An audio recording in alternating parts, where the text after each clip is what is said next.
started. I just wanted to thank all of you for being here tonight and engaging on this important issue. For those I haven't met yet, my name is Tom Cavalier. I'm the Director of Community Engagement for the airport. And tonight what we're going to do is introduce Envirosuite and our partners who we're working with to introduce both the WebTrak feature and the noise monitoring system, which they'll get into a little bit more.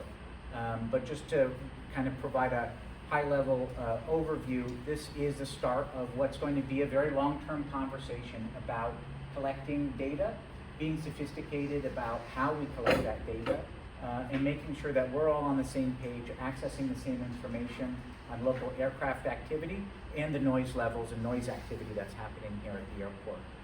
And so that, again, long-term is going to make sure that we're all on the same page, can have informed conversations and informed discussions when eventually we get to the point where we can actually start exploring what possible solutions we can implement using that kind of data. And so again, I just wanted to thank you all for being here tonight, and I'll introduce our friends over at Envirosuite. We're going to have a very focused conversation tonight as well, really sticking to the conversation around WebTrak and how you can use it and how it can be an effective tool to understand what kind of aircraft activities happening in and around the airport. Thank you.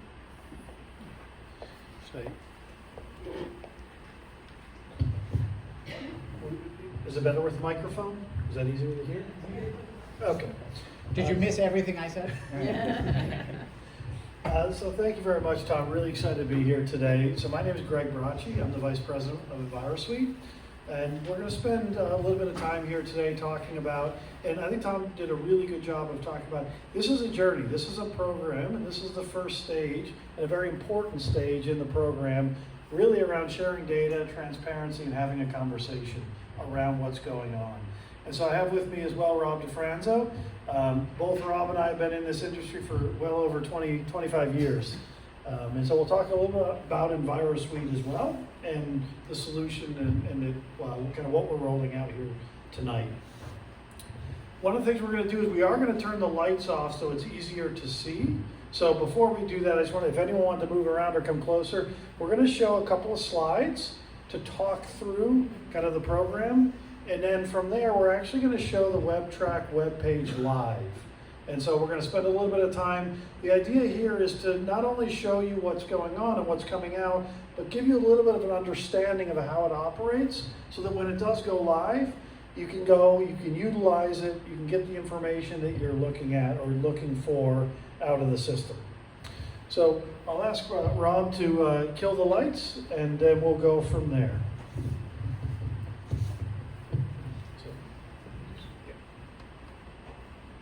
So I'll give a little bit of a background on Envirosuite. So we are the largest company in the world that partners with airports around aviation noise, flight tracking. And so you can kind of see, we've just put a snapshot of some of the airports that we work with kind of on the I-95 corridor, up here in New England as well. But you know, we have over 350 airports globally. One of the important things is that what we're working with Tweed New Haven Airport on is best practice globally as well. So this is what the airports are doing. This is how the conversations with the communities are happening around the world. And so you guys now have the ability to start having this conversation and have the information as well. Another thing that really is important, because I know that this comes up, especially when you start talking about noise, the accuracy of the noise monitors are critical. And so we'll talk about that in kind of the future phases as we roll out the program. You know, one of the questions that Alexander had earlier tonight already was around that. But the certification of all of the equipment, the noise monitors, is very, very important. So everything is being put out into the community is very accurate. It's calibrated, it's certified, it's tested. And so then that really goes to making sure the information is very, very accurate that's being put out there. You know, as far as Envirosuite goes, like I said, we've been doing this for about 35 years now. And so this WebTrak solution that we have, that we're rolling out, there's continual enhancements to it and upgrades to it. So therefore, there'll be new things that will be added as the program continues. So the second piece that we're going to talk to is the airport does have the ability, there's what's called the ANOMS solution. So the airport does have the ability as well. So we're going to be showing the public-facing aspect of it, And it's a tool that's designed so that the community, and you can get information from it. So you can go into it, it's operational 24 hours a day, 7 days a week. You can get flight track information. You will be able to get noise information as well when it's available, when we deploy the noise monitors. But behind the scenes, there's also the ability, all this information is being provided with the airport. We'll work very closely with the airport to see trending of data and understanding what's going on as well. So there's 3 aspects of the system. This conversation tonight is really around the WebTrak solution, which is the public-facing piece. The second piece is the ANOMS aspect of it, the ANOMS piece. And the third aspect of it is the noise monitoring terminals. So if we go to the noise monitoring terminals, and it's very, very common. Most airports, when they start a program, they follow the same journey that Tweed, New Haven is going on, which is getting portable noise monitors to understand what's going on in the community and giving you flexibility to look at different locations. So it's a very, very standard industry-wide best practice to do that. That is what they're going to be doing as well. So that's going to be talked about at a future meeting as we're coming out with that. But I did want to mention that piece of it is part of what we will be doing on this partnership. All of the information in the system is part of, and there's what's called the FAA SWIM program, which is a program where the FAA publishes the radar flight track information. Envirosuite was one of the companies about 10 years ago that worked with the FAA when they went through this program and they released the information. It's that information that you're seeing in the system. Okay, so there's a lot of questions. One of the common questions I'll get is, okay, Greg, where is the source of the flight track when I'm looking at that track? Okay, and the source of that flight track does come from the FAA SWIM program. But Envirosuite over the last 35 years has also developed algorithms to get us the most accurate flight track as it relates to the ground.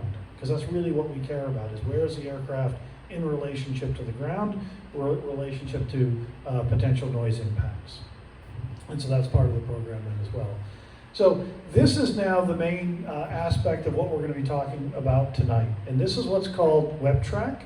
This is Envirosuite's public-facing tool.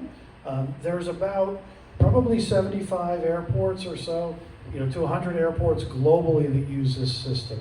So we're not going to necessarily show other WebTraks, but I bring that up because this is a tested community solution that communities around the country have used, and certainly communities in New England and in, I'd say the greater New York area as well, have been using these for many, many years. And so there is a WebTrak, there's a URL that you're going to go to that you can actually load this up.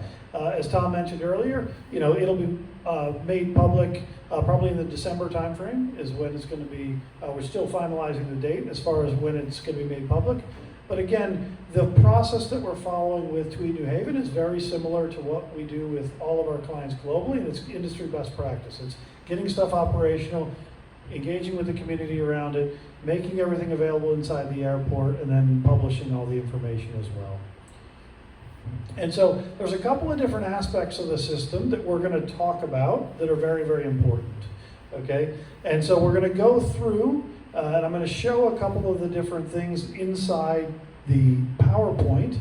Then most importantly, we're actually going to open up the HVN WebTrak system.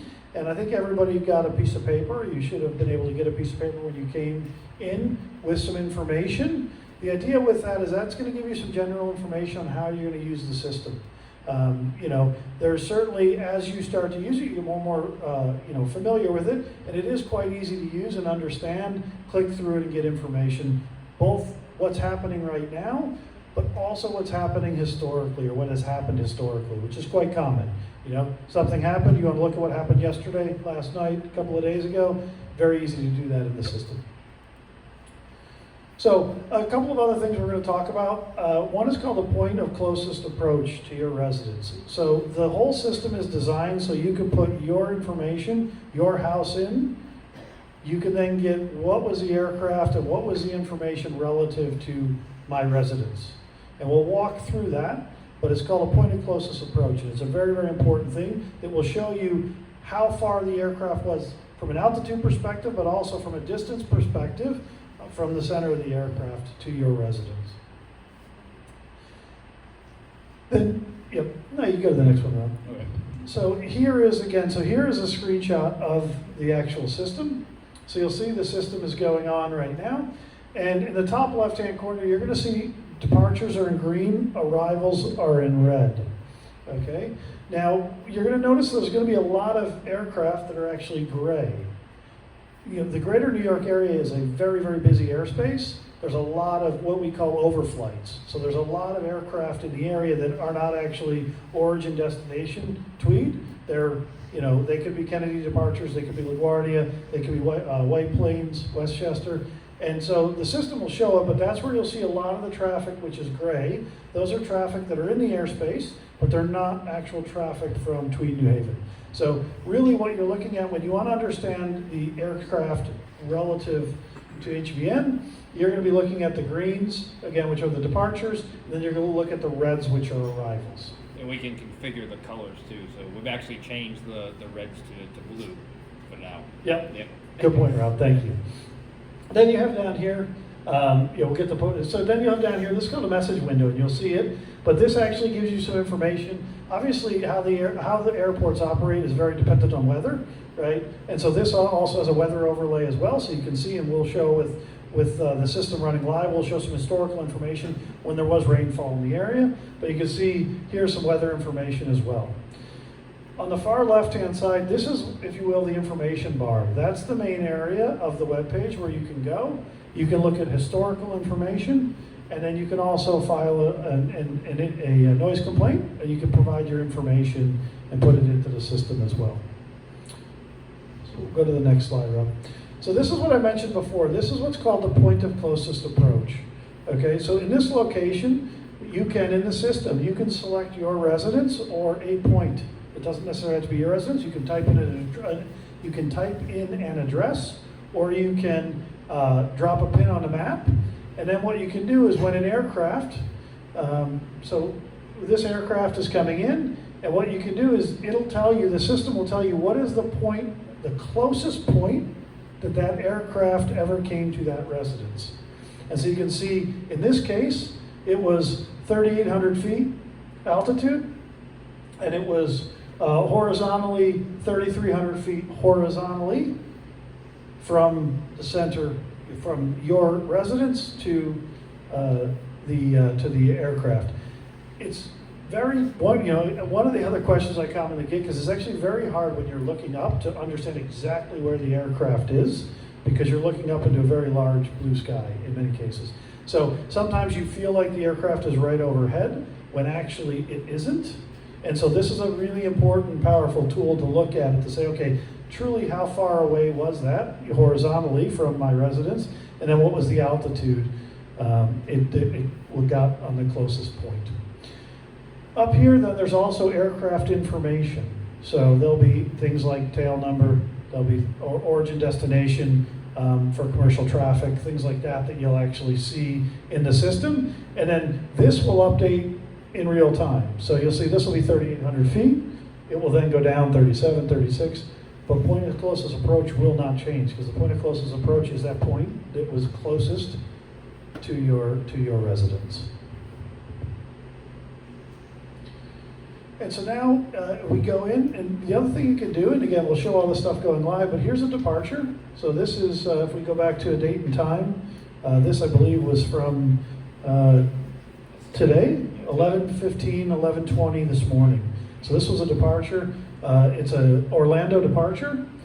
And so you can see it come out, it turned right, and it went down across the shoreline, and it went over. This is the actual track. So there's a button right here, and again, we'll show it in real time. There's a button right here where you can click. You can actually show the complete track of that departure. And it will show you, and you can zoom in to see exactly where it went, and exactly relative to houses, how far it was away from your house as well. And so we'll show this in when we show the system, but here's where you can go back. This tells you what day and what time you're looking at. The system will go back 90 days, so you can go back and you can look at information from a week ago, a month ago if you'd like. The airport has the ability to see historical information even further back than the 90 days. I mentioned this before, so there's 3 buttons here. So we talked about the first one, which is your point of closest approach. The second one, which shows where your aircraft track is. And the one on the far left is where you can submit an inquiry about a specific track. So if you wanted to say, hey, I have a question about this track, I think that, it was loud, it was, you wanted to make something and you want it to be relative to this specific aircraft, you can click on this button, and the way that the system works, and we'll show this as it runs, but it'll actually, all the information that you type in will automatically be tied to that aircraft. So when Tom or the airport looks at it, they can actually see exactly what you're talking about. So without something like this, you'd have to say, oh, well, 2:37, there was a departure, and I looked at this other thing, and this is what I think it was. Like, the idea with this website is that you go in, you can click on the exact track, you can click on this button, and then your inquiry or your complaint to the airport is tied directly to that track for forever, if you will. So they can log in, Tom can log in the next day, even a week or a month from now, and he can see that information was tied to that specific aircraft and that track. And so I wanted to now spend a couple of minutes actually showing the system live and showing how you can utilize and look at some of the things that we talked about. So I don't know, Rob, if you want to go to... Yeah. So now what we have here is, this is actually the recording, or this is a historical look. So I'm going to walk over here. And if you go down here, you'll see there's 2 options here. There's an option that says show current flights. That will, when you click on that, and we'll do that in a minute, not right now, but when you do that, that will give the information that's happening now. But also what you can do is you can go and click on historical, and when you do that, there's a drop-down button here, which you can actually bring up a calendar, and you can go back in time. And you can say, okay, I want to look at flight information from last Tuesday, the 12th. When you put that up, you get a bar graph down here, which is every single hour of the day. The reason why some of these have nothing in it is because there's no operations happening. So if there's no operations relative to Tweed, New Haven, you'll see nothing there. But otherwise, you can click on any one of these, and then what it'll do is it will replay that point in time. So right now, what we're looking at, Rob, if you pick up, let's just do 11 a.m. this morning, since we're already on the 19th. So we'll go to 11 a.m. And then Rob just clicked on the bar there for the 11 a.m. hour, and then he clicks set, and the system then loads that information.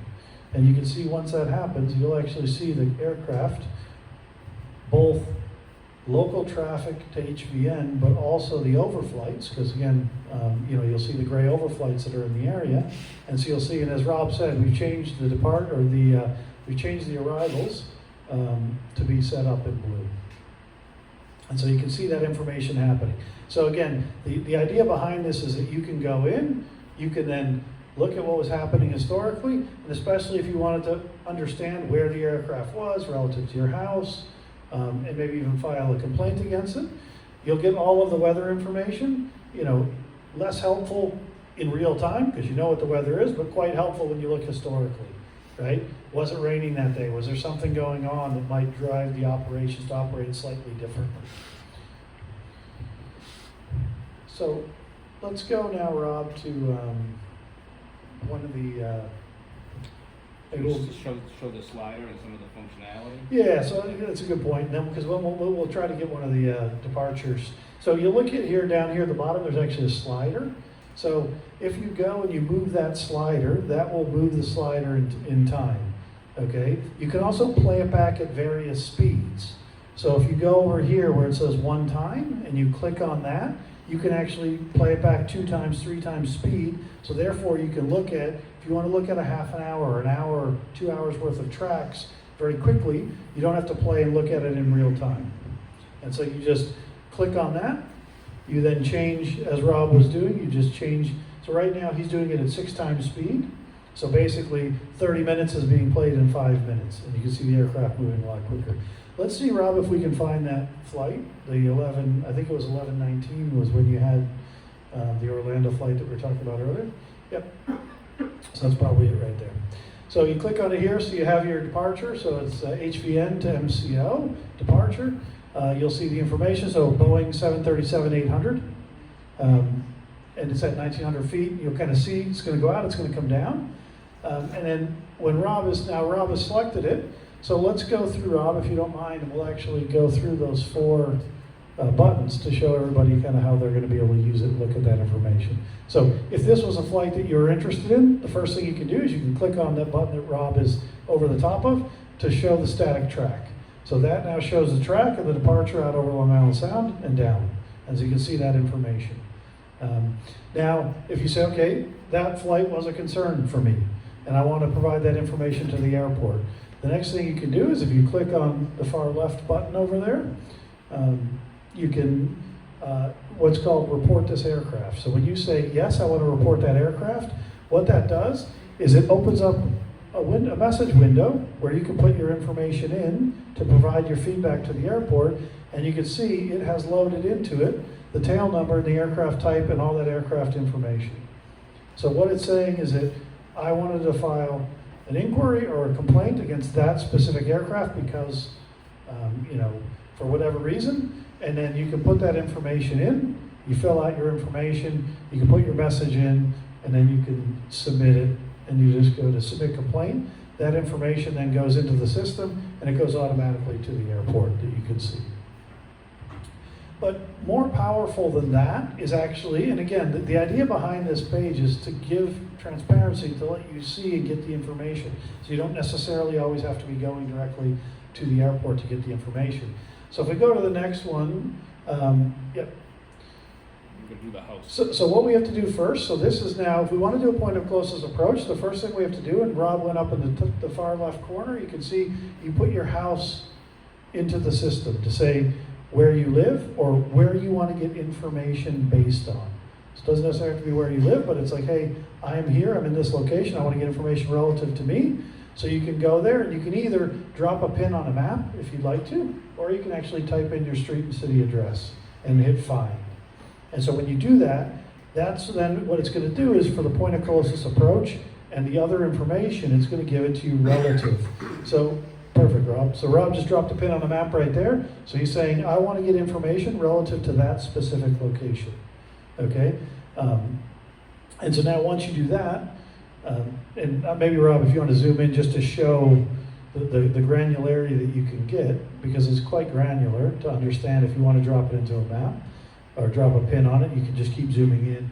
And there is also the ability to look at different layers, like how you want to look at it, what type of view you want to look at the map in. But you can see the aircraft going, and this is where then now you can go in, and so I can click my point of closest approach. So from the location that Rob selected and dropped a pin at, this aircraft, the closest this aircraft got was, looks like 6,300 feet horizontally. And so at an angle, it's 4,966, so 4,966 feet. And it was at 4,900 foot, the altitude was a 4,900 foot altitude at that point in time. Okay, so, and then you can see this is the flight information on that specific flight. And so it's a very easy way to get information to say, okay, how close was that aircraft to me? What was the altitude of that aircraft really when it was at the closest point to my house? And if you hit play, yep. And so now this will show you here, so a couple of things here. Now, this is also talking about the distance. So right here, this is the altitude and also the distance from the airport as well as the track is going out. So you can see when Rob's moving the slider and he's moving the position of the aircraft, okay, what you can see here is that the point of closest approach will never change because that is the point of closest approach, and that is the exact time of that point of closest approach. But down here, the information will change because this information is telling you where it is relative to the house at this given time. So down here is what's happened, where the related to the aircraft position right now. Up here is your point of closest approach the aircraft ever made to that residence. Down here, then you can see, and this is the profile, and you can see the profile of the departure in this case as it takes off out of the airport. This was given by clicking on the far right button there. That gives you that information. So again, all of this information is available on all the flights coming in and out of Tweed, New Haven. Question? That information is really useless to me. I don't care how far away the plane is. I want to know how loud that plane is that you predict by using calculations. Is that possible using your software? Yes. So the noise aspect of it, so right now we don't have the noise monitors in the system. The noise monitors will be put into the system, and then you can see noise information in the system. Yeah. So we'll show you, I think they're gonna cover it, and then we'll just save those for the Q&A. Yep. Okay, yeah, pretty pictures, but not really useful. We'll talk about the noise aspect of it, absolutely, because all of this is showing this, and then it's showing the noise information as well at the same time. So when you're looking at what's the point of closest approach, how close was the aircraft to my house at that time, how loud was it at that given time, all that information is encompasses and goes in together. Rob also just went and selected to see all the aircraft tags, so you can see all the aircraft in the area and what's going on. And so you can see, again, here's the one aircraft we're looking at, but then here's some of the other aircraft that are going in the area, either overflights or origin destination HVN. You can make a general complaint into the system if you want to, so you can do it a couple of different ways. So the first thing you do is if you go in and you don't want to report that specific aircraft, you just want to make a general complaint. If you hit no, then it actually doesn't tie it to that specific aircraft. What it does is it opens up the same page, but then it will actually have you fill in the information without tied to any specific aircraft. We want to talk about layers and out of the gear icon. Yeah, so down here, so what Rob brought up here is when you click on the gear, there's different layers. And these are some of the things that you're going to see be added to the system and evolved over time as well. And so you can certainly look at, and if you click back, Rob, just bring it back up. Yep. I'll talk through a little bit of it. This is where if you want to turn on or off things, like if you don't want the weather panel on, things like that, if you want to just get and look at specific information, you can.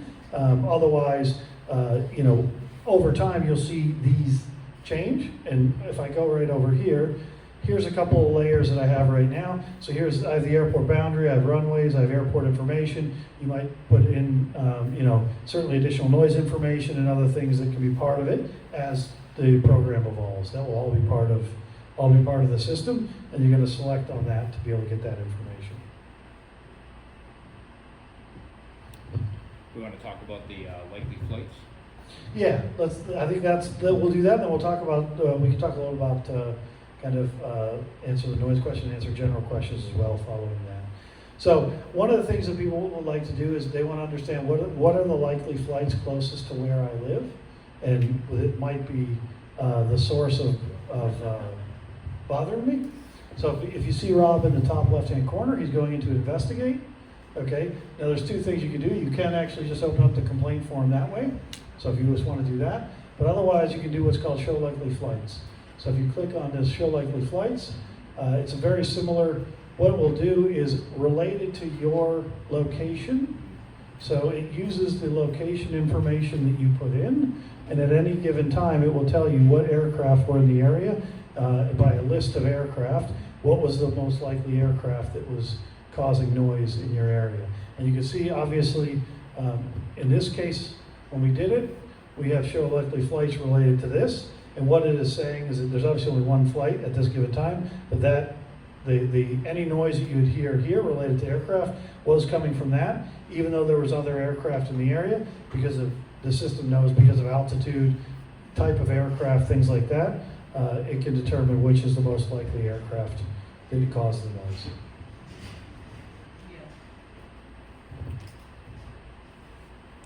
So that was a quick overview of the system. I know there was a question related to noise. There's probably many questions that you have, so I'm more than happy to pause now, take questions, and also, we can, go back into the software to answer any other questions that people might have specific to the software. Again, this is a live URL page. When it goes live, it'll be a URL page. You'll be able to get off of HVN's website, and then it'll look exactly like you see today. So now Rob's looking at some historical information, and he's brought up the rainfall layer. So that's where you can see, the rainfall information at this given time, giving you that weather information that was happening. And if I look back at, this was from, looks like the 16th? Yeah, 18th. 18th. So the 18th, 7 o'clock in the morning. So yesterday, 7 a.m., this was the rainfall layer that was happening at that given time. All that information is in the system. So what I'll probably do is I'll turn a light on, if that's all right.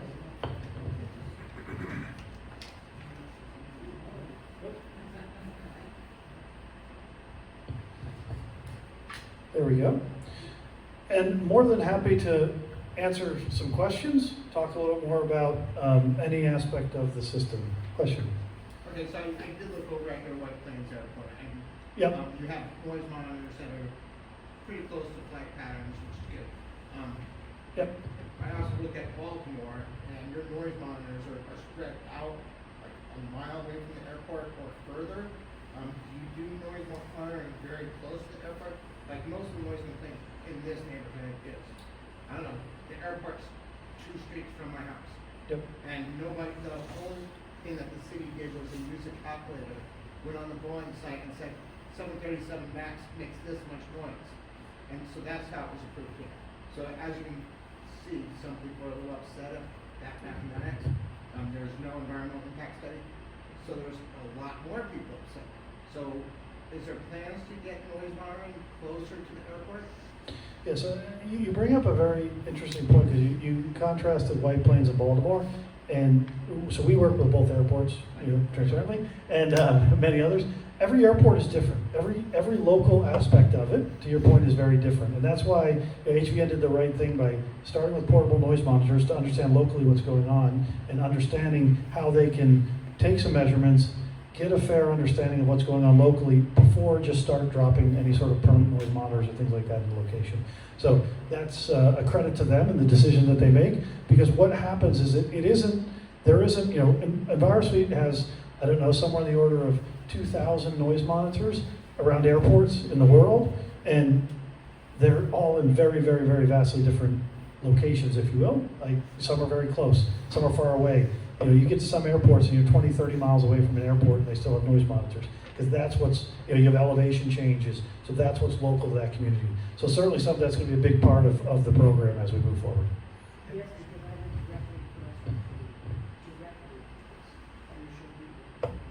Yeah, so just to tack on to what Greg said, so what we're gonna do as we roll this out is really look to collect baseline data. So we'll decide where the portable noise monitors go, so we can understand what's that kind of basic level that we're starting at. And so we can also see a change in that noise activity over time, right, as we're growing. And then once we collect that baseline data, then we're gonna go back out to all of you and have conversations about where else we can move them. We put them in front of your house for a certain period of time, and then we move them over here, and start to better understand where that activity is coming from, and what are the areas of primary concern. Do they have baseline data now? No, we don't have any noise monitors in place currently. Because we've been talking about this for a long time. Yeah. And now you're talking about, let's get as we grow, let's get baseline data. Right. We've really grown. We've got more flights. And when I ride my bike down Beacon Street, I think, heading towards Lighthouse, I'm not sure the particular streets on here, but it's deafening. Okay? I can write a complaint. I don't care where the plane is, 3,800 feet. Doesn't matter to me, it's deafening. If I'm riding my bike and a car comes by, I can't really hear that car in terms of safety when I'm on my bike. That's how deafening it is. So we don't have baseline data. That's a little weird. I've done statistical stuff, et cetera, baseline data is first. Then Usually, Right. they just kind of like miss that whole piece. Well, and that's why we're Is this- starting now, and this is an extension of the conversation that we had at our last community meeting in June. And so, year's not up, we're rolling this out and this is where we start. I mean, this growth, obviously, you don't have to, tell any of you, has happened very quickly. And so this is part of us as we grow, making sure we have implemented all these tools and procedures to make sure that we're collecting the right data, that we're having that informed conversation on what's happening for noise activity. So, What's happened, excuse me, what's happened to all the complaints we made? pardon? What's happened to all the complaints we made? We made like 200 complaints. Yeah, so Here's all that information, why isn't that effective or accurate data? So we have those complaints, and it is effective data, but the problem is that those complaints, they're not tagged to aircraft, and we are, Yeah, they are, yeah. We're giving So, specific We time. actually go onto flight tracker, flight Yeah. radar, we capture the plane, we That is capture, that is- we capture the time, we that is capture a everything. very uncommon detail that I get in the complaints. Oftentimes, the emails that I get are very loud plane, in all capital letters, and that's about it. And so that's not actionable. That's the plane that's on, that just falls. Well, but that's not actionable information. What's actionable information is gonna be what we get through the Okay, system. so this will help you guys when we put it in the chat saying, hey, this plane's really loud, it woke me up at 3:30 in the morning, instead of me texting at you. Exactly. I mean, we have to be Yeah. sophisticated about it. We have to have best practices. This is a standard You're approach. the airport, obviously. Pardon? You don't live near there, do you? Well, I work in it. I mean, Yeah, you work there, that's fine, I deal with 8 hours a day. no, I hear you, and this is part of this conversation, and this is part of the start of that process to collect that data. So, I see this How, as how, helpful. Go ahead. how will you collect that data? What are the parameters that you're using? And will that be avports, the authorities' determination of this is a good spot, this is a good spot? What will build that baseline and when? So I don't know if you could speak to a little bit about what kind of data informs, placement of noise monitors. Yeah, so there's a couple things, because one of the questions that came up as well was around background information. Because the portable noise monitors or the noise monitors are measuring 24 hours a day, 7 days a week, you can still also get information when there isn't aircraft in the area. So it isn't, the noise monitors aren't only measuring when there's an aircraft. So it's very common for airports, because as you can imagine, things change over time. So it's very common for airports when they'll deploy a monitor, they'll actually take the data when there's not an aircraft nearby to understand and get an understanding of what's happening local to that. So that is a way that you can get some background information. But I'm sorry, because Sandra, you had a specific question, I want to answer that, and then I'll answer your question. The question was how will you Yeah. compose that The- baseline data? Yeah. What will you determine are the parameters to place it so that you can begin to capture some of the sound data? Yeah, so obviously, there's a number of factors that go into the placement of the noise monitors. Certainly, a location to specific where the aircraft flight paths are is a very big factor in it. Complaint information, community concerns factor into it. Background noise is also very, very important. You don't want to put noise monitors next to, put in an area where the background noise is very high, because then it's going to be more challenging to get the aircraft only noise. Now, when you're very close to the airport, so if you're talking about the community is very close to the airport, then you have more flexibility because the aircraft noise level is higher than it is further away from the airport. But you'll look at things like churches, schools, areas like that especially at night and times like that, there's not a lot going on, so the background noise does come down. But there's international best practices that airports use. Consultants who get involved will go through that process. But almost every time, the starting has been portable monitoring, taking the information, making sure you get good flight correlation. So what happens is that when the aircraft is flying, the noise monitor will, and Sandra, you brought this up related to the Westchester White Planes, is on the WebTrak system, it will actually change the shape. It'll correlate the noise to the aircraft. So you want to go through that process to make sure the location you're specifically choosing is a good measurement point. So I hope that answered your question, but there's a number of factors that come into it. As far as the different parameters you can measure, there's, the system itself measures a significant number of parameters, many more parameters than probably anyone would want to look at. But it's all in the system and they can be pulled down as well. I'll just tack on, just quickly, I think to your point also, it's a conversation that we have collectively on where those monitors gets deployed. So once we collect that baseline data, then we go out and we'll talk to you and we'll talk to other residents and neighbors and say, okay, well maybe it's effective that we put the portable noise monitor over here for a few months, and then we'll move it over into a different direction based on where that activity is coming from and where a lot of the concerns come from. Wouldn't one of the, it would seem to me that one of the logical starting points might be to place it within and on the perimeter and then go outward from the AEDT model, 65 DNL, which is known to be at least a computer-driven modeled, a very, very high noise impact area, and then start there and then work your way outward. Is that under consideration The reason why, as a starting point? so the reason why airports don't do that, I'll just talk best practices globally, right? The reason why airports don't do that, because an LDN, so what Sandra's referring to is a DNL, right? Which is your day-night average. So it's an average noise level over a significant period of time, right? But when you're looking at tools like this, you're looking at what's exactly happening. You're looking at a real-time noise level. And they're two totally different parameters. You have an LMAX or an LEQ versus a DNL, which is an average over 365 days. They don't correlate. And so typically it's been quite unhelpful to try to look at those two things together.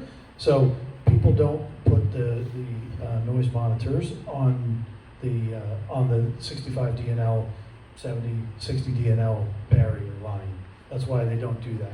Typically they choose, as what Tom's saying, locations are chosen collectively as well around, community concerns, aircraft location, proximity to the airport, complaint information, all that to make sure. No, I'm not saying it wouldn't be put near yours. What I'm saying is that the decision to put it in front of yours would be because that's a good location and that's where you want it with the airport, not because we're only choosing locations that are on the 70 or only choosing locations on the 65, right? So it's more around the things that I think are concerning to you when you make those decisions.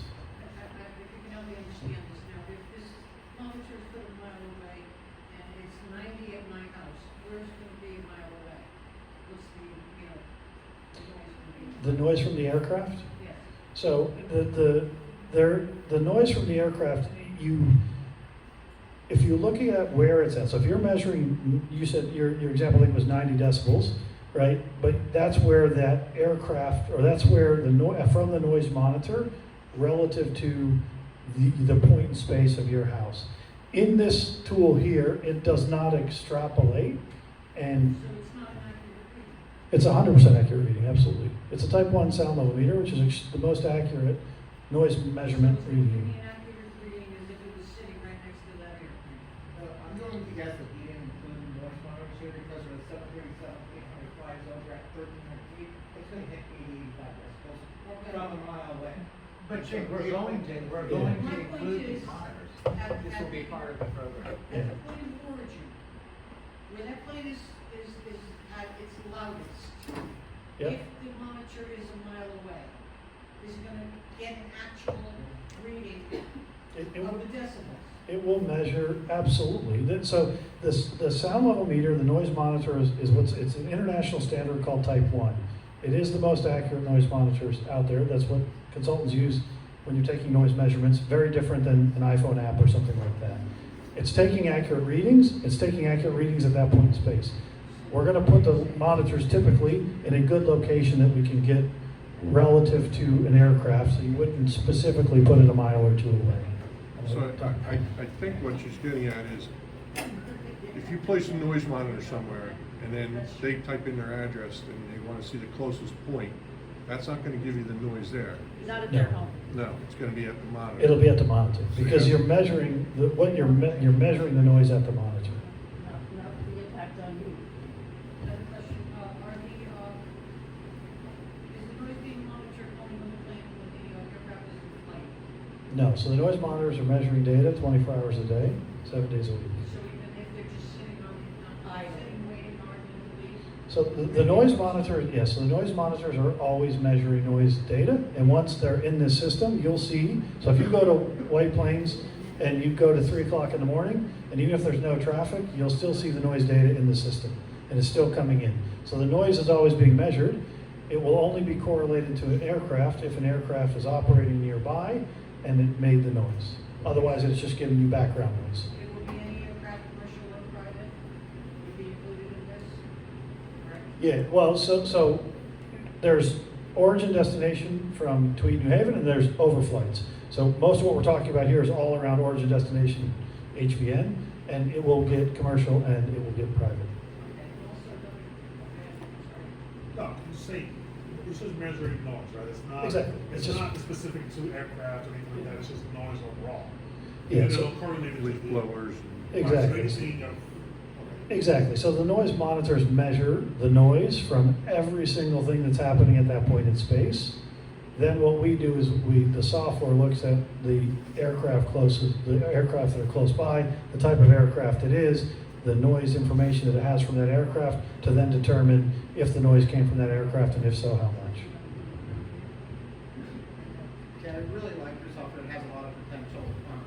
It's not a replacement for an environmental impact study, which they're trying to sell it as is, but I'd like to know if it has the capability of continuous noise level exposure, like so do you do compounding the noise over a 24-hour period or a week? Because I'm sure it's capable of doing that.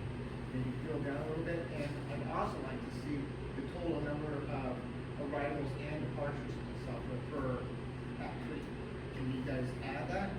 Yeah, so a couple of questions there. So as far as the operations count and information like that, absolutely, that's something that we're working with Tom and the airport on, so providing that information. It's not in this specific interface, but typically most airports do that via reports and other dashboards.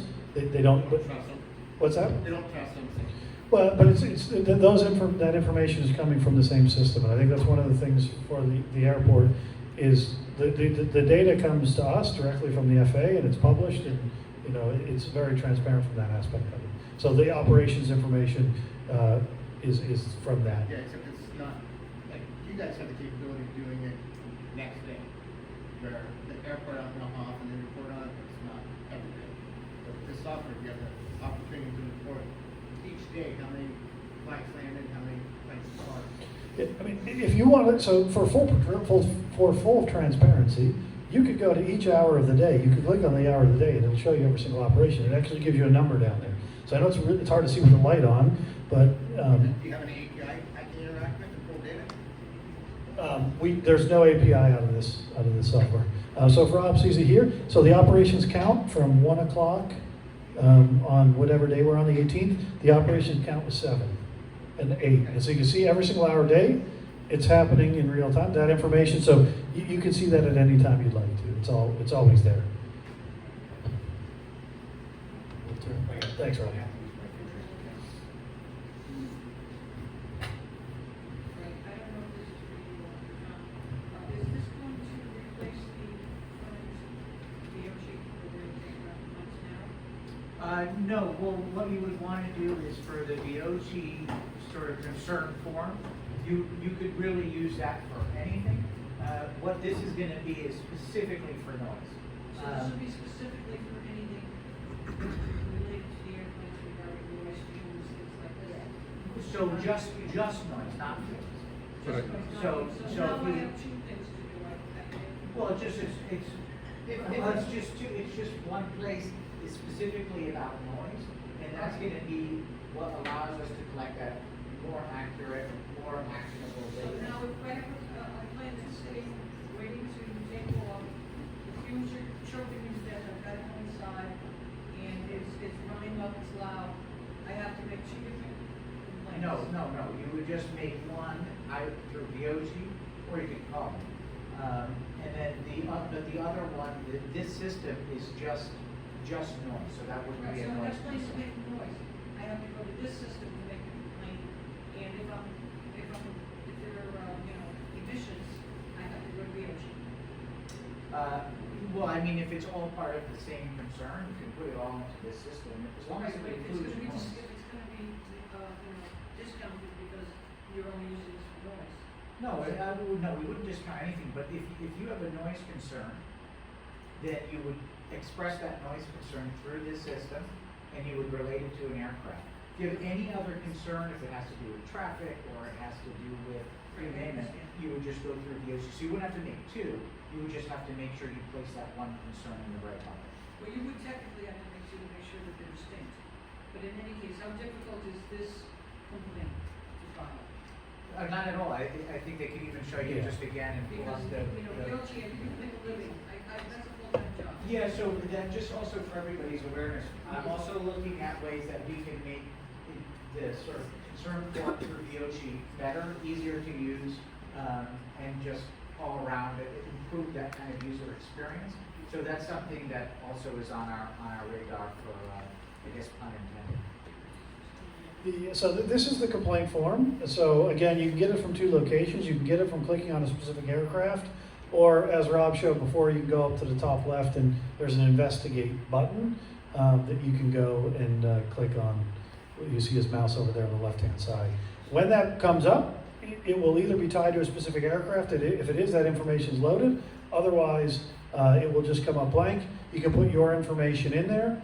You can just have name, you know, all the pertinent information relative to you. And then there's a free text field here where you can provide details, and then put that information, you know, in. And then just down at the bottom, you go to submit the complaint.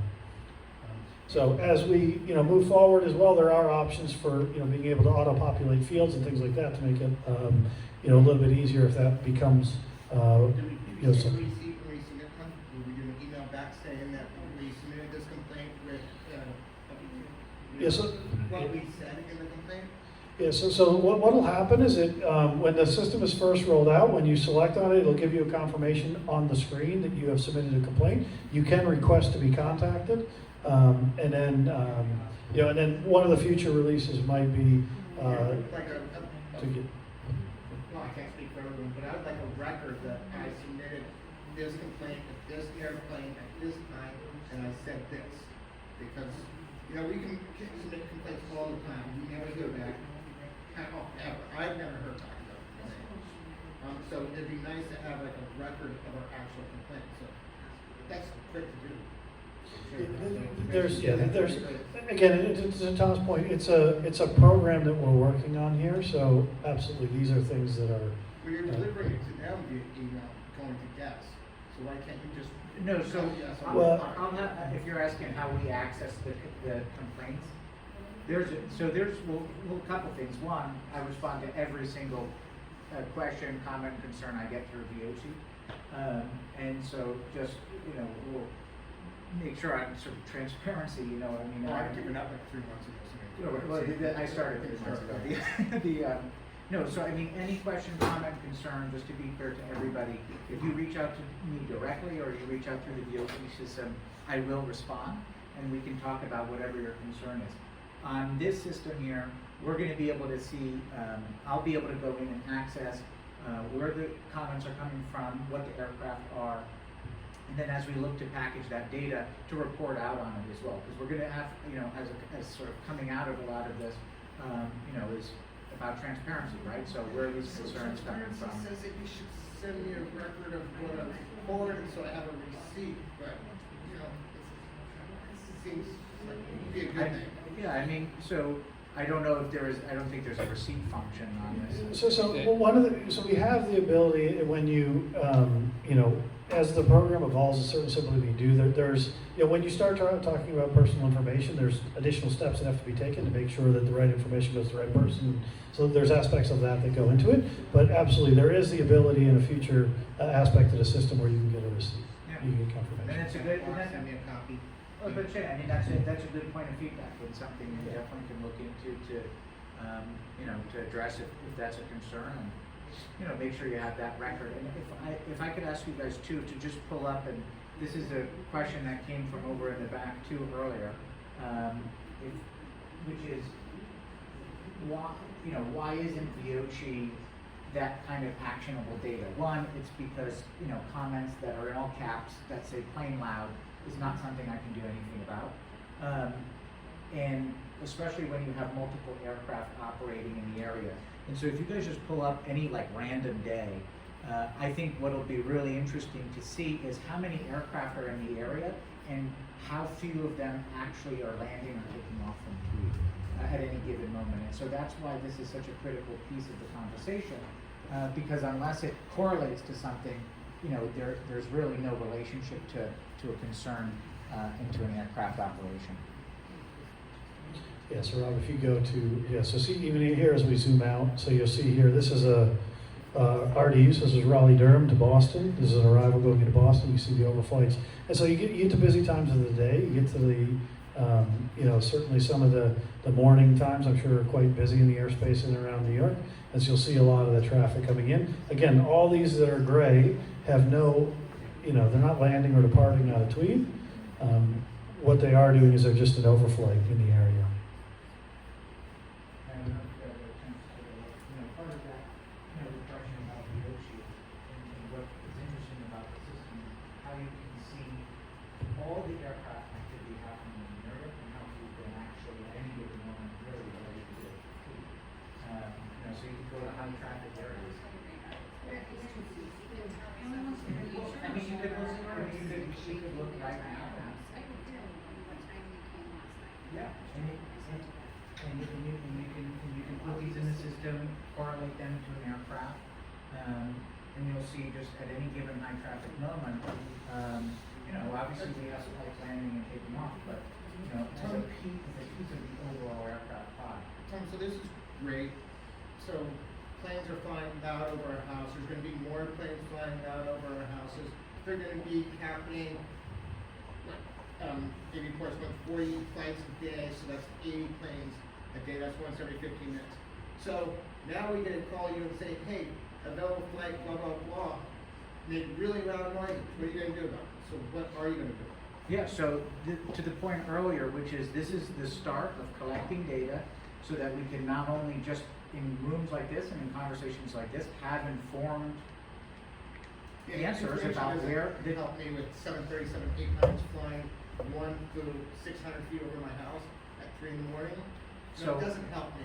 So how it's going to help is one, before we can talk about addressing anything, we have to know exactly what we're talking about. We have to have as much of a sophisticated data set as we possibly can.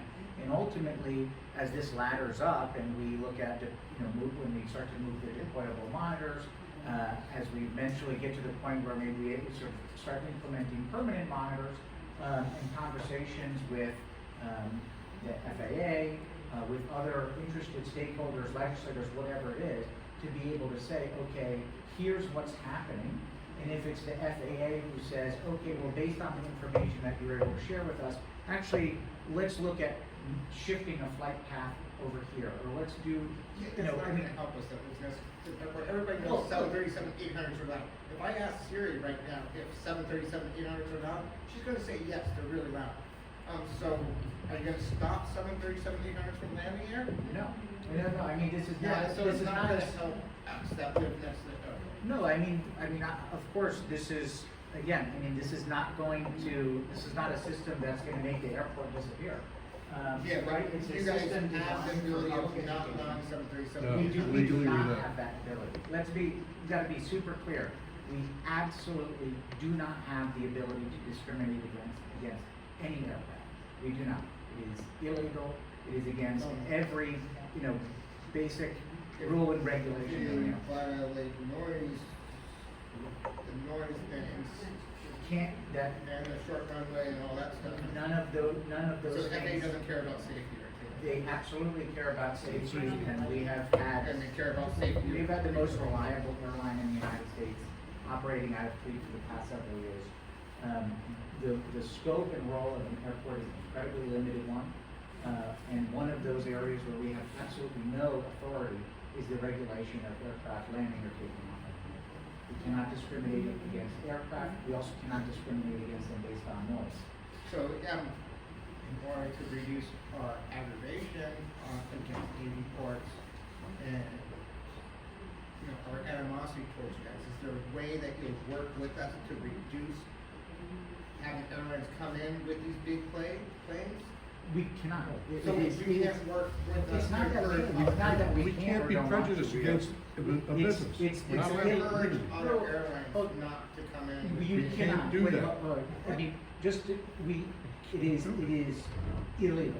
It's called freedom. No. Oh, can I get a deal on America? Well, No. but that's, Come on, Tom. but Just there look it is a- up. there's the basic free market principles that come into play here, but it is also just the law, right? I mean, we So cannot are you saying that discriminate reports against didn't them. go out and search for Avello to come here?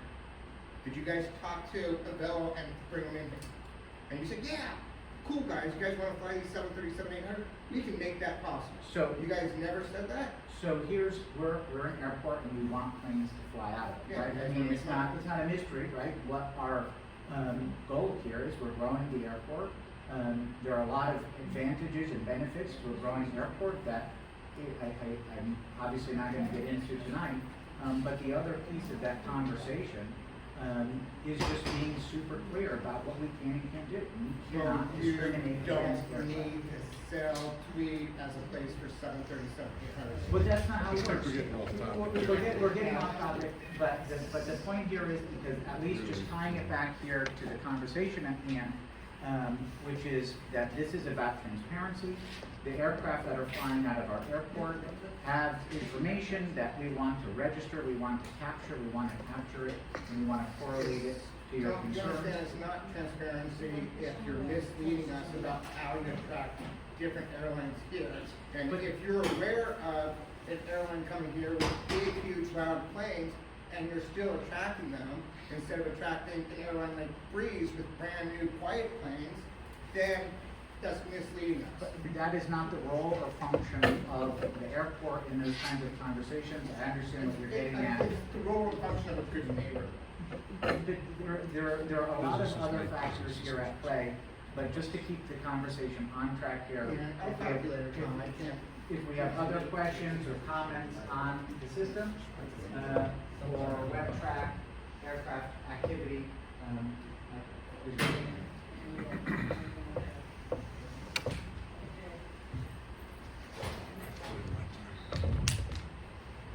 Yep, question? I don't know if you can, what's the cost of this program? I don't know, off the top of my head. It was published in one of the local papers. I don't have the number off the top of my head, but it was published. Yeah, that sounds about right. Yeah. How much?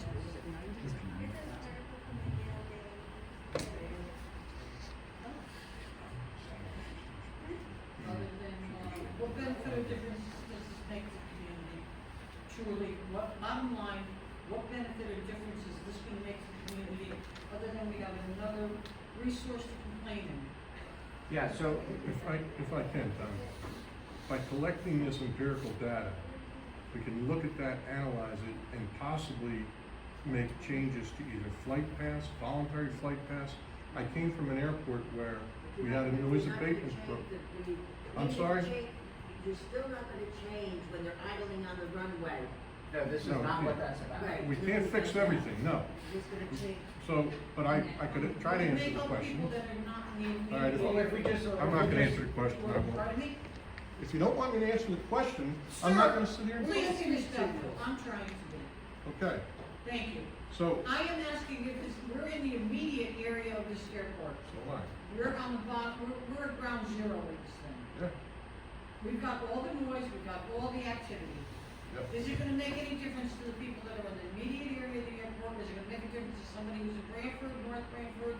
So, Further, you know, there's two further out? pieces to that, and that's the ground noise, which I fully understand, I live right down the street. The relocation of the terminal, for example, to the other side, takes the distance from the closest, the nose of the airplane to the closest home. It's 4 times greater by moving the terminal to the other side. So we separate It's still this, gonna take off in front of my home. now, that's the That's second where the piece, runway is, that's and that's the where air. they idle. So it's still gonna be in front of my home. There are certain things that we cannot change. It's math and physics, okay? If an airplane takes off, it has to run up 10 meters. I'm sorry. But, Well, it's not gonna change for me, I'm still gonna get the fumes, and I'm still gonna get the noise. And I'm still gonna get the people parking in it's a- front of my house. and I'm sorry, but it's an airport. Right? Yep. Okay.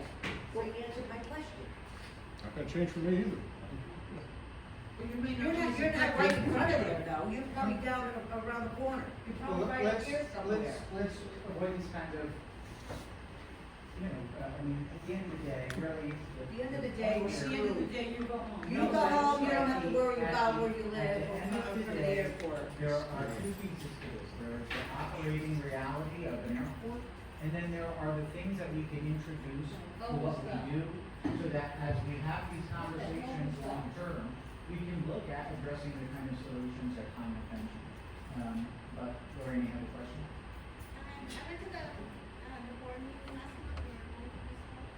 Yep. And, the tool that you have doesn't have any satellite imagery.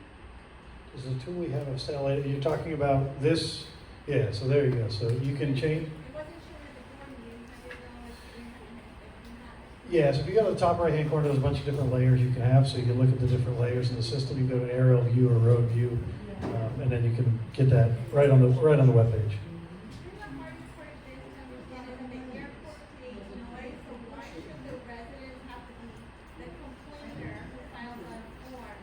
And the community has already filled out over 1,900 forms with their existing databases for guilty. And that those complaints have been already captured over a 3-year cycle. And on top of that, there's been 1,000 letters to the FAA through the environmental assessment process. Over that, there's like thousands of public comment, and there's additional petitions that people have signed. So the thing about this is that there's an accumulation already of neighborhoods that have already quote unquote complained, as was mentioned in the board meeting. But that shouldn't have to complain anymore because it's the makers of the noise are the ones responsible for fixing them. The residents are not responsible for reporting what they believe is the noise. That's an additional burden, which is too much. And you know that at other airports using this software, people have buttons where they can click all day if they want, and people do all across the country. We don't have that. We don't have a lot of things in our community that other airports have. And the airports knows that other airports have. So that's like the disparity, the injustice, and the ongoing broken promises to a community that accumulate. So when somebody comes to a meeting like this and we don't have an expectation for any solution, it just, what you see, right? It whittles down the communication very fast because you're not using the right mechanisms to communicate. And it's very broken along the way. You sort of board meeting, right? People are not asking questions, the board members are not there. People are not putting it into action. So when you Lorena, this is not a conversation about the board meetings. When we do channels of conversation that are broken, that's not engaging the community, it's actually breaking it down further. If I just want to make one comment, this is on behalf of Envirosuite, not on behalf of certainly airports or Tweed New Haven. They are doing industry global best practices. We work with 350 airports around the globe. What they're investing in is a credit to them, and I'm not just saying it because I'm standing here. The airport, it is what the San Franciscos are doing. It's what the Port Authority, it's LaGuardia, it's London Heathrow. There's a lot behind the system. It's very. Lorena, this is not a back and forth. If you have Lorena, if you have a question, you can ask the question. You can ask the question. I'm speaking and I'm addressing what you just said. So we already know that Avella Airlines is using the wrong plane model on this airport. The 737-800 planes create far greater noise than they should in our single runway of 2,600 feet. Other airports corroborate this. Other pilots corroborate the same. But airports Avella and Tweed Airport Authority, City of New Haven, have not brought any of the solutions. So you think Lorraine, if you have a question, you can ask the question. There are other people who I'm sure have questions that they would like to ask. This is, very unprofessional to do that. Please sit down. Okay, you must sit while people are speaking. Okay, so I understand that you are now the vendor and consultant. So you have to be on that side. So we don't have anybody on this side who's gonna communicate with residents. It's very important. Lorena, that is my It's role, already been a and this is 3-year part of the process. conversation that we're even having this meeting. And we will have more of these meetings as we go on. This is not the time for a monologue. This is a time to ask questions. Lorena, this is the time to ask questions to our representatives from Envirosuite. This is part of the conversation. part of the communication that we're talking about. So, so we're a publicly traded company, right? We aren't a consultant. We are providing real, accurate, transparent data. We've been doing it for 35 years at airports and facilities across the globe. So that, I just want to make that statement relative to It's telling us that we're. what's going on, right, where the noise is coming from, but you're not coming up with a solution. But that's not what we've been talking about. So this is the start of data collection. I can answer Lorena, if you'd like to interrupt other people, you can. I would like to answer her question. So to your point, part of the conversation that we've been having earlier is that this is so we can have the data and the information and have informed conversations and be able to analyze what we're looking at. But it's not, that's what we're trying to say. But- We've been doing this for years, and it's not happening. This- No solutions are coming up. We're- You're not correct, Tweed is not correcting anything for us who live across the street. Nothing. You have done nothing for us. That's idles and make a noise that you would not believe, a humming noise. During the night, I can't sleep During the at day, night. during the night, it's 45 minutes. I have it on video. I got it on video. It's just terrible. With The our other windows night- closed. Because The they other run night I the couldn't sleep use all it. night. The ground power units on many of these lots. I understand. What I can talk about tonight is what this system is designed to do. This system is wonderful, I'm certain. I'm frustrated. This system is not gonna make any difference to the residents in the immediate She had vicinity, mist from your face. or the residents that are affected by People peeing in noise, the fumes, jars etc. over our fence. It's not gonna make any difference to us at all. In my opinion, I can't see it. If you see something different, please explain it to me. I see no difference in the outcome of our faith in this because there's a new program, noise program. It only gives us a more effective tool to complain with. That's all that the only benefit I see. So, part of the conversation, as I've been saying, I mean, this is not a system that's designed to solve every problem, right? This is about starting a conversation, collecting data, and being able to analyze it so that when we have the right information, we can go to people like the FAA and look at moving flight paths, voluntary flight paths, all the things that Tom had mentioned earlier. It is not designed to fix traffic, it's not designed to fix emissions, it's not designed to fix these other issues or concerns.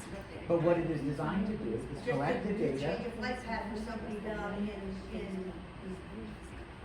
No, I hear you, and I understand, and I can only talk about what this Right, system but is it's not designed to helping do us, that's tonight. what we're trying to say, it's not helping. It's just showing where the planes are going, that's not gonna help me. It's not gonna make any difference, from what I can discern, this will not make any difference whatsoever to anybody who is affected by this area. I certainly would disagree with you, but I thank you for coming and engaging on it. I mean, we can continue to have these conversations, we can walk Please through it explain more. that to me and- then, maybe I'm just missing it, because I don't see how this program is going to in any way affect operations. Perhaps, as you say, maybe change the flight plan, that's not gonna make a difference to me. That's not gonna make a difference to me at all, it's not gonna make a difference to me or people within a 5 mile vicinity, if not radius. But part of, Perhaps more. no, and I hear you, and I understand you completely. Part of what this is there are, and as I said earlier, the role and function of an airport is really, really narrow. There is only so much in our authority to do. And so what my job is and what our responsibility is as an airport is to identify everything that we can do and do it. And this is part of that. Now, there are a lot of things that we can't, and that's the honest truth, and that's something that you're aware of, and we're all aware of. And I But- appreciate that you're on the other side of the fence also. Sure. All right, my opinion, this airport does not warrant the type of growth that is occurring here. Mm. It's locked in. There's too many people around it, you've got water, you've got wildlife, you've got a lot of things. Somebody, for some reason, decided that this was the thing to do, whether it's to make money, this has been political from the get-go. All right? The guy in Hartford, who was the economic developer, worked for Goldman Sachs. He was there for as long as it took to get this airport in. Sean Scanlon was there for as long as it took to get everything he wanted. Sean Scanlon went on to become the comptroller. This is so political, it stinks. I understand your concerns, we can talk about them, this is not, but this is just not the venue tonight to talk about I it. understand, The but I'm venue saying tonight that is this to airport talk is about being this shoved down our program throats. and talk about the noise monitoring. I understand, sir, and I'm sorry, I do No. apologize to you, this has nothing to do with No, it look. at all. This is just bubbling up. No, I understand. As I said, this has absolutely no bearing on you, your presentation was wonderful, and I appreciate your problem. My problem is that it's not resonating for me. I certainly hear you, and we can continue to have these conversations. I gave you my information earlier. Absolutely. And we can keep it going. Just want to use the venue tonight to talk about this and make sure we get Well, everything. I can appreciate that, unfortunately, as I said, I'm not sure that it's gonna help me. Sure, I hear you. It would seem, please respond if this is inaccurate, but it would seem that while you're trying to determine where to place monitors, you ought to look at the backbone tracks. These airlines are flying tracks, certain tracks. And perhaps have you thought about placing monitors along those tracks? Yeah. To simply say, okay, and measuring max events. Yes. Not simply, I don't mean to make that a value-laden word, but not an average. It's the max event Yes. that is disturbing to people, not the average.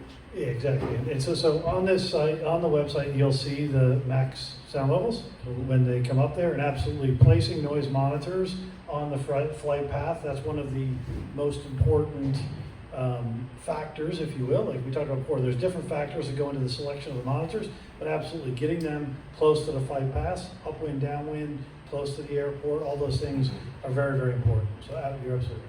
And I noted that in Westchester, there were none placed on the perimeter. It was avoided, and I don't know why, what that rationale was, but that would seem to be totally inappropriate here because you have community on the perimeter. Yeah, so it's a couple things, and these programs are a process and a journey, and I know you appreciate that, right? So placement of noise monitors, getting things active, all this type of stuff, it takes time to do, but absolutely, to the gentleman's comment earlier about Baltimore, in each different airport is very different, and so understanding, that's why it's really important to understand what is local in the community, what are the right places to take noise measurements, placing some of those portable noise monitors, right, to get data. I know sometimes it's a frustrating situation where everyone's like, I want more monitors now, I want to place them now, but nothing is worse than putting a monitor in the wrong location, then everyone gets bad data and everyone's frustrated. So putting portables out there to understand, is this a good location to measure, getting that information is so important. And I know that does take time, but you also have to think about when you're placing noise monitors, traffic, things that are happening on Monday versus a Tuesday, 1 week versus the next. You can't just go take an instantaneous measurement over a couple of hours and determine if that's a good location. So there's a process that airports go through globally to make sure they select the right locations. And again, I know that does have a time factor that can be quite frustrating at times, but I stress the importance of doing that because putting a monitor in the wrong location will just be even more frustrating. Well, do the monitors need to be purchased or can they be loaned so that you can have a shotgun approach to let's get monitors following those flight paths and determine where we get the best data and what we do about it? Yeah, so it's not, so the amount of bandwidth, if you will, to take and do this isn't just a physical noise monitor, it isn't the device, right? If I had 25 devices and I went and deployed them, it's actually, it's placing them, it's getting the data, it's acquiring it, it's selecting those locations, right? Like all that goes into this process. So it isn't just a quantity of noise monitors, it's very common for airports to take the approach that Tweed is with the number of portable noise monitors to place them out there. And when you look at Westchester, we've been working with them for decades. That program is many years, is decades old, right? So now when you look at their site, you see that they have, 20-something noise monitors, and but it's been a journey that's been taking a very long time. And so I do public meetings across the country like this regularly, and I see people, airports and communities at different stages, And so I see airports at this stage, and then you fast forward a year and 2 years, and like, it makes a difference. And so I encourage the conversation.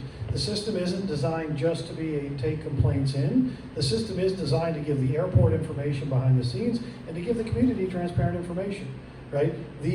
I always recommend everybody, the last resort, if you will, is putting the complaint in. But like we showed in the point of closest approach, the noise information when it's up there, the profile information is up there. This is something that wasn't available before, and it's valuable information that communities across the world find, right? Might not be the only answer, but having that information, feeding the information in, having the transparent conversations is really, really important.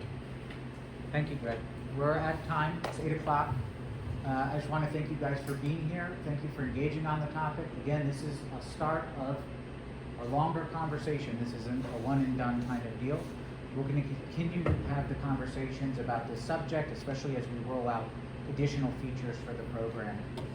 So certainly, again, we won't stop here. My contact information is available to everybody if you have questions or comments or concerns in the meantime. But this is the start. This is part of our growth.